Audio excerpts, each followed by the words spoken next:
بسم اللہ الرحمن الرحیم۔ ایک نوجوان نے ایک عالم دین سے پوچھا، میں ایک جوان ہوں اور نامحرم دیکھنے کے لیے مجبور ہوں اور اپنے آپ کو نہیں روک پاتا، اس صورت میں کیا کروں؟ عالم دین نے اس کی بات پہ غور کیا اور اسے ایک برتن دیا جو دودھ سے بھرا ہوا تھا اور تاکید کی کہ اس برتن کو فلاں جگہ تک لے جاؤ اور خیال رکھنا کہ دودھ نہ گرے۔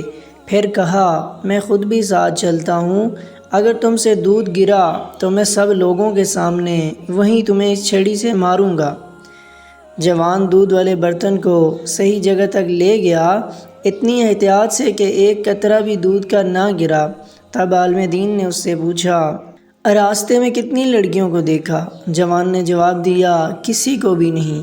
میں اس فکر میں تھا کہ دودھ کو احتیاط سے منزل تک پہنچا دوں تاکہ لوگوں کے سامنے مار کھا کر ذلیل نہ ہوں۔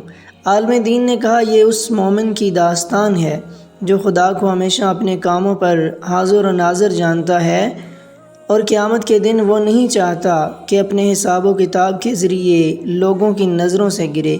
بے شک جو شخص اللہ تعالیٰ کو ہمیشہ حاضر و ناظر جانتا ہے، اللہ تعالیٰ اسے ہر برے کام سے بچاتا ہے۔ اللہ تعالیٰ ہمیں اس واقعے سے سمجھنے کی توفیق عطا فرمائے اور عمل پیرا ہونے کی بھی توفیق عطا فرمائے۔ آمین ثم آمین۔